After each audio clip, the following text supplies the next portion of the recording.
بسم اللہ الرحمن الرحیم نحمدہ ونصلی علی رسولہ الکریم اما بعد۔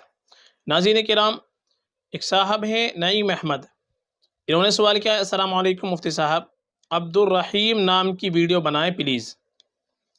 وعلیکم السلام ورحمۃ اللہ وبرکاتہ۔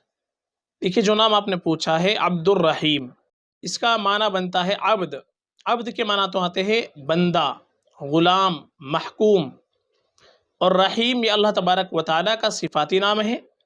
رحیم کے معنی آتے ہیں بہت زیادہ مہربان، بہت زیادہ رحم کرنے والا، بہت زیادہ شفقت کرنے والا۔ تو عبد الرحیم کے معنی ہوں گے رحیم کا بندہ۔ رحیم چونکہ اللہ تبارک و تعالیٰ کا صفاتی نام ہے، اس اعتبار سے عبد الرحیم نام رکھنا یہ بہت بہتر ہے، نام بہت اچھا ہے۔ معنی کے اعتبار سے نام میں کوئی خرابی نہیں ہے، بالکل ہم رکھ سکتے ہیں۔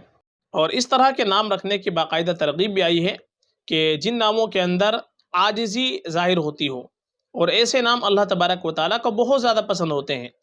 جیسے حدیث کے اندر آتا ہے احب الاسماء الی اللہ تعالیٰ عبد اللہ و عبد الرحمن، کہ اللہ تبارک و تعالیٰ کو سب سے زیادہ محبوب نام عبد اللہ اور عبد الرحمن ہے۔ عبد اللہ اللہ کا بندہ، عبد الرحمن رحمان کا بندہ، تو یہ نام اللہ تبارک و تعالیٰ کو سب سے زیادہ پسند ہے۔ اور اس کی وجہ یہ بیان چونکہ ان ناموں کے اندر عاجزی کا اظہار ہوتا ہے، رحمان کا بندہ، اللہ کا بندہ، اسی طریقے سے عبد الرحیم رحیم کا بندہ، تو یہ نام معنی کے اعتبار سے آپ کا بہت اچھا ہے، یہ نام بالکل ہم رکھ سکتے ہیں۔ اور ہمارے لیے زیادہ بہتر یہی ہوتا ہے کہ ہم اپنے بچوں کے نام صحابہ کے ناموں پر، انبیاء کرام علیہ الصلوۃ والسلام کے ناموں پر، جو نیک لوگ گزرے ہیں ان کے ناموں پر رکھنے کی کوشش کریں۔ آج کل ہم نئے ناموں کی وجہ سے غلط ناموں کا انتخاب کر لیتے ہیں، یہ مناسب نہیں ہے۔